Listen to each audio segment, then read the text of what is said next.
સુરેન્દ્રનગર જિલ્લાના ચુડા તાલુકાના કોટડા ગામે કમોસમી વરસાદમાં વીજળી પડતા નાસભાગ મચી જવા પામી। ગોબરભાઈ ધોળાભાઈ સાપરાના મકાન પર વીજળી પડી હતી, ત્યારે રસોડાના ભાગે વીજળી પડતા કાચ તેમજ અન્ય મોબાઈલ, ટીવી વગેરે ચીજ વસ્તુઓને નુકસાન પહોંચ્યું હતું, ત્યારે સદનસીબે કોઈ પણ જાનહાનિ થવા પામી ન હતી। ચુડા તાલુકાના કોરડા ગામે સાંજના 5 વાગ્યાની આસપાસ ગાજવીજ સાથે વરસાદ દરમિયાન અવકાશી વીજળી પડતા ભયનો માહોલ સર્જાયો હતો। સેવા, સુરક્ષા અને શાંતિના સૂત્ર સાથે વરેલી પોલીસ ફોર્સમાં ડ્યુટી ફર્સ્ટનું સૂત્ર પ્રચલિત છે, ત્યારે તે સૂત્રને ચરિતાર્થ કરનાર વટવા જીઆઈડીસીમાં પોલીસ સ્ટેશનમાં ફરજ બજાવતા પોલીસ કોન્સ્ટેબલ મનીષભાઈ ડેડિયાણા, જેઓ તેમની બહેનના અંતિમ સંસ્કાર કરીને માત્ર 4 જ કલાકમાં ફરજ ઉપર હાજર થઈને ગુજરાત પોલીસમાં ગૌરવ વધાર્યું હતું, ત્યારે અમદાવાદ શહેર પોલીસ કમિશનર શ્રી જ્ઞાનેન્દ્રસિંહ મલિક દ્વારા ઉચ્ચ અધિકારીઓની હાજરીમાં વટવા જીઆઈડીસી પોલીસ સ્ટેશનમાં ફરજ બજાવતા પોલીસ કોન્સ્ટેબલ મનીષભાઈ ડેડિયાણાને રૂબરૂ બોલાવીને સન્માનપત્ર આપીને બિરદાવ્યા હતા।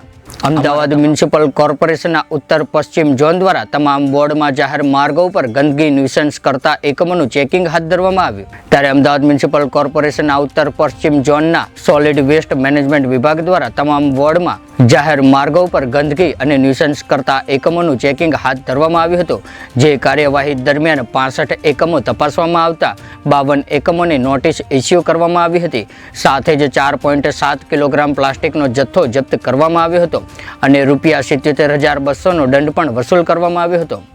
બોટાદ અને ભાવનગરમાં થયેલા કમોસમી વરસાદના કારણે બોટાદ અને ભાવનગરના ખેડૂત ભાઈઓને ઉનાળુ પાકમાં થયેલા નુકસાનને યોગ્ય વળતર આપવા ગુજરાત રાજ્યના મુખ્યમંત્રી ભૂપેન્દ્રભાઈ પટેલને બોટાદના ધારાસભ્ય ઉમેશભાઈ મકવાણાએ પત્ર લખીને માંગ કરી। હાલ અત્યારે ભર ઉનાળે ગુજરાતમાં અને ખાસ કરીને મારા બોટાદ જિલ્લામાં અને ભાવનગર જિલ્લામાં વાવાઝોડાને કારણે એટલે કે કમોસમી વરસાદને કારણે ખેડૂતોને જે પકવેલો પાક, જે ઉનાળો પાક છે, એમાં ખૂબ મોટું નુકસાન ગયું છે।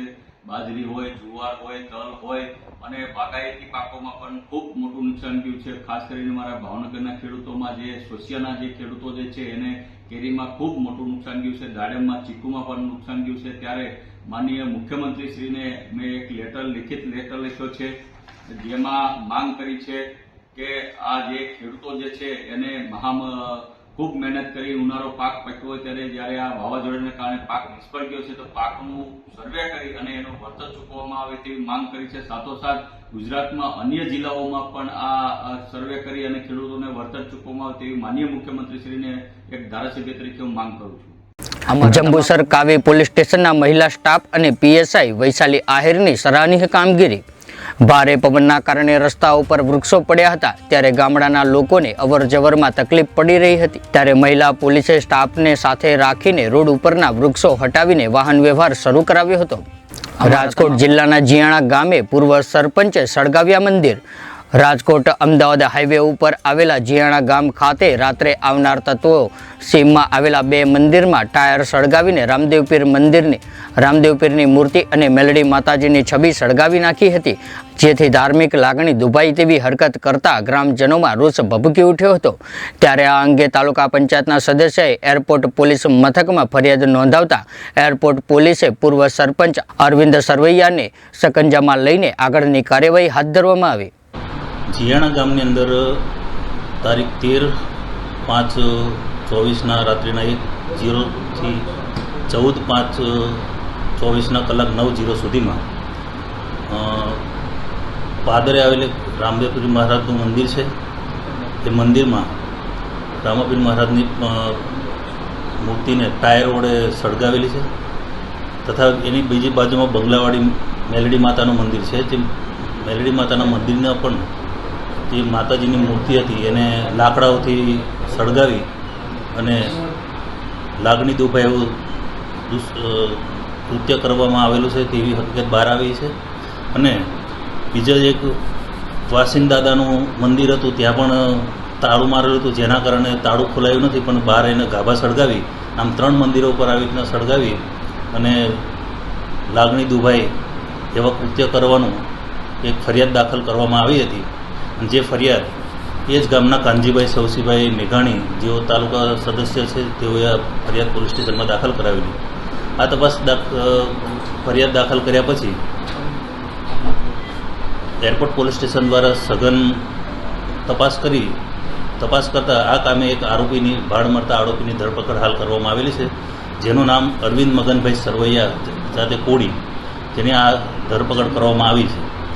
એને જોતાં જે અરવિંદભાઈ હાલની એની માનસિક સ્થિતિ થોડી એવી હોય તેવું જણાઈ આવે છે અને જેઓ આરોપી તરીકે જે છે ભૂતપૂર્વ સરપંચ પણ રહી ચૂકેલા છે અને 2 થી 3 વર્ષ પહેલાં એમને પોતાની પત્ની અને એના દીકરો પોતે બધી મિલકતને જમીન બધું એમના નામે કરાવીને લઈને જતા રહેલા. ત્યારથી માનસિક રીતે થોડા પીડાય છે અને ભૂવા જાગડિયા કરી અને મતલબ ભૂવાઓના આમાં બધામાં પડીને એનું એવું કહેવું છે કે આ બધું કરવા છતાં મારું ના થયું તો માતાને શું કરવાનું, મતલબ વાહિયાત વાતો કરે છે. પણ આ લાગણી દુભાઈ એવું કૃત્ય કર્યું છે અને ગુનો દાખલ કરીને હાલ આરોપીને ધરપકડ કરવામાં આવી. પાણી પુરવઠા અને ગટર વ્યવસ્થા બોર્ડ કર્મચારી સંઘ દ્વારા પોતાની માંગણીઓ સંદર્ભે ગાંધીનગર ખાતે ઉગ્ર સૂત્રોચ્ચાર સાથે વિરોધ પ્રદર્શન.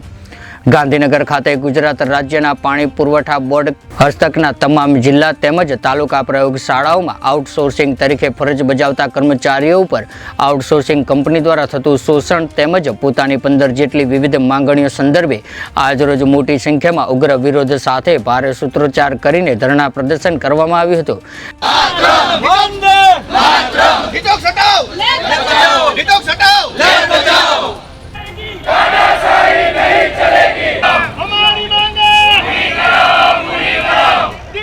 અમદાવાદના એસજી હાઈવે પર ગોતા વૈષ્ણોદેવી સર્કલ પરના ડિવાઈડર વચ્ચેના 2 કટો બંધ કરવામાં આવ્યા.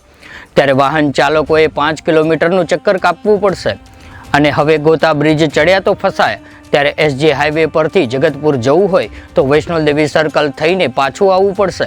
સાથે જ ગોતા બ્રિજથી જગતપુર બાજુ આવવા માટે પણ સર્વિસ રોડ ખાલી કેવા ખાતર હોય તેમ જણાઈ આવે છે. જો વાત કરીએ તો અમદાવાદના એસજી હાઈવે પર ગોતા 4 રસ્તાથી વૈષ્ણોદેવી સર્કલ સુધીના અંદાજે 5 કિલોમીટરના પટ્ટા પર આવેલા 2 કટ બંધ કરી દેવાતા આ રોડ વચ્ચે આવતા વિસ્તારોના વાહન ચાલકોને 5 કિલોમીટર સુધીનું યુટર્ન મારવો પડશે. ગોતા વૈષ્ણોદેવી સર્કલ આવતા પહેલો જ કટ જગતપુરને જોડતો આવે છે. ત્યારે આ કટ પર અઠવાડિયા પહેલા ડિવાઈડર બનાવાયું હતું. જો કે કટ છારોડી ગામ પાસે છે અને અહીંથી બેરિકેડ કરાયું છે. ત્યારે આ કટ પર 5 કિલોમીટરના પટ્ટામાં 4 મોટી હોસ્પિટલ, નિરમા યુનિવર્સિટી, 4 થી 5 સ્કૂલ આવેલી છે. ત્યારે આ પટ્ટાની બંને તરફ રોજના સરેરાશ લાખો વાહન ચાલકો અહીંયાથી પસાર થતા હોય છે. ત્યારે ગોતા તરફથી આવનારાને Nirma university, Godrej garden city, Sevi Swaraj સહિતની સંખ્યાબંધ સોસાયટીઓ, હજારો લોકોને અંદાજે 4 કિલોમીટર ફરવું પડશે. ઓરિસ્સાના ભુવનેશ્વર ખાતે યોજાયેલ નેશનલ સિનિયર ચેમ્પિયનશિપમાં રાજકોટની દિવ્યાનીબા ઝાલાની સિદ્ધિ. 200 મીટરની રેસ 24.14 સેકન્ડમાં પૂરી કરીને જીત્યો બ્રોન્ઝ મેડલ. સુરેન્દ્રનગર જિલ્લાના મોટા ત્રાડિયા ગામની દિવ્યાનીબા ઝાલાએ ઓડિશા ભુવનેશ્વર ખાતે નેશનલ કક્ષાની સિનિયર એથ્લેટિક્સ ચેમ્પિયનશિપમાં બ્રોન્ઝ મેડલ હાંસલ કરીને નામ રોશન કર્યું હતું. દિવ્યાનીબાએ 8 વર્ષની કારકિર્દીમાં 14 gold medal, 9 silver medal, 4 bronze medal જીતીને મોટા ત્રાડિયા ગામ સહિત ઝાલાવાડનું ગૌરવ વધાર્યું છે. મોટા ત્રાડિયા ગામના અને હાલ રાજકોટના રહેવાસી એથ્લેટિક્સ ઓડિશામાં નેશનલ કક્ષાની સિનિયર એથ્લેટિક્સ ચેમ્પિયનશિપમાં ઓલિમ્પિક્સ ખેલાડીઓ સાથે દોડીને બ્રોન્ઝ મેડલ જીતીને ગુજરાતનું ગૌરવ વધાર્યું છે. દીકરી બા 8 વર્ષની કારકિર્દીમાં 14 ગોલ્ડ મેડલ, 9 સિલ્વર મેડલ અને 4 બ્રોન્ઝ મેડલ જીતીને મોટા ત્રાડિયા ગામ, તાલુકા અને ઝાલાવાડનું નામ રોશન કરી ચૂક્યા છે. ત્યારે ઓડિશાના ભુવનેશ્વર ખાતે નેશનલ ફેડરેશન દ્વારા 12 થી 15 મે દરમિયાન 27મી સિનિયર એથ્લેટિક્સ ચેમ્પિયનશિપમાં મોટા ત્રાડિયા ગામના હાલ રાજકોટ રહેવાસી 21 વર્ષીય દિવ્યાનીબા મહેન્દ્રસિંહ ઝાલાએ ભાગ લીધો હતો.